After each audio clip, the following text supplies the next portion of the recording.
Alors, qu'est-ce que c'est qu'une biennale internationale comme celle de Venise, biennale internationale d'architecture? Chaque année, on nomme pour l'occasion un commissaire général. Nous allons y revenir parce que celui qui a été nommé, c'est pas n'importe qui. Une biennale comme ça, quoi, il n'y en a qu'une au monde ou celle-là est plus importante que les autres? Ah non, il n'y en a qu'une au monde. En fait, la biennale d'architecture de Venise, une année, vous savez, vous avez l'art, et une année, vous avez l'architecture. Alors, ça se passe où? Ça se passe dans les Giardini, au bout de la lagune, à Venise. Il y a aussi une partie des expositions qui ont lieu dans l'Arsenal. Alors, en quoi ça consiste exactement? Ça regroupe un petit peu tout ce qui se fait dans l'architecture mondiale, là, pendant plus de 6 mois, puisque ça dure jusqu'en novembre. Donc, alors quoi, les architectes viennent exposer leurs œuvres? Non, pas du tout. En fait, c'est vrai qu'il y a un commissaire d'exposition. Le commissaire d'exposition, vous disiez, c'est pas n'importe qui. Là, c'est Alessandro Aravena, Pritzker Prize. Pritzker Prize, ça veut dire prix Nobel d'architecture. Oui. C'est quasiment un prix Nobel. Ça veut dire que c'est quelqu'un d'important dans le milieu de l'architecture. Il donne une thématique. Là, c'était vraiment nouvelle du front. Ça veut dire, juste pour faire simple, on revient aux essentiels de l'architecture, c'est-à-dire habiter et donner un toit aux gens. C'est vraiment la thématique de cette biennale qui est magnifique. Regardez.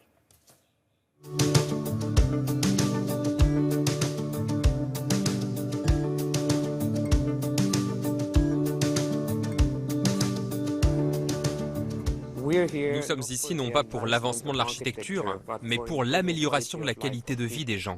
Nous devons être responsables envers les prochaines générations, et à la Biennale de Venise, il y a beaucoup d'exemples qui essaient de prendre en main le sujet du développement durable de façon différente. Se plaindre, ce n'est pas suffisant, il faut faire des propositions.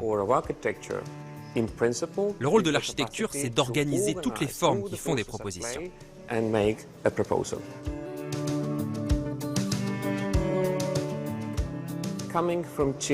Je pense que le fait de venir d'un pays comme le Chili comporte une double caractéristique. C'est un pays assez pauvre qui, à cause de la pénurie de moyens, requiert en amont beaucoup de sens. Il faut longuement expliquer pourquoi on fait ce qu'on fait. D'autre part, le Chili n'est pas à un niveau de pauvreté tel qu'on ne peut pas avoir l'ambition d'atteindre la potentialité des choses. Il ne s'agit pas de réagir aux circonstances.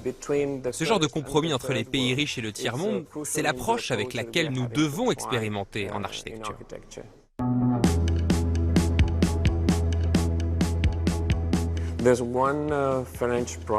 Il y a un projet français de l'agence LAN qui travaille sur la réhabilitation urbaine des périphéries. Et je pense qu'il s'agit là d'un problème mondial avec les villes construites ces dernières décennies. Certes, elles ont peut-être résolu certains besoins fondamentaux, mais n'ont pas forcément créé les conditions pour garantir le bien commun et le bien public. La plupart des tensions sociales, des révoltes et des ressentiments ne viennent pas de la pauvreté, mais des inégalités. Pourquoi certains ont une bonne qualité de vie tandis que d'autres ne l'ont pas?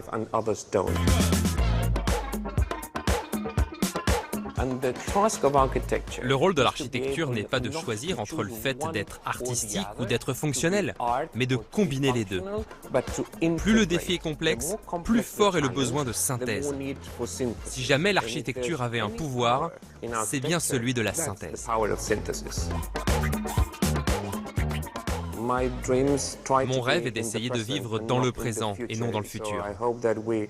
J'espère que nous pourrons relever la qualité des conditions de vie et apprendre du passé. Nous avons besoin d'autres connaissances pour gérer des questions complexes et surtout, concernant le futur, créer quelque chose qui passe l'épreuve du temps.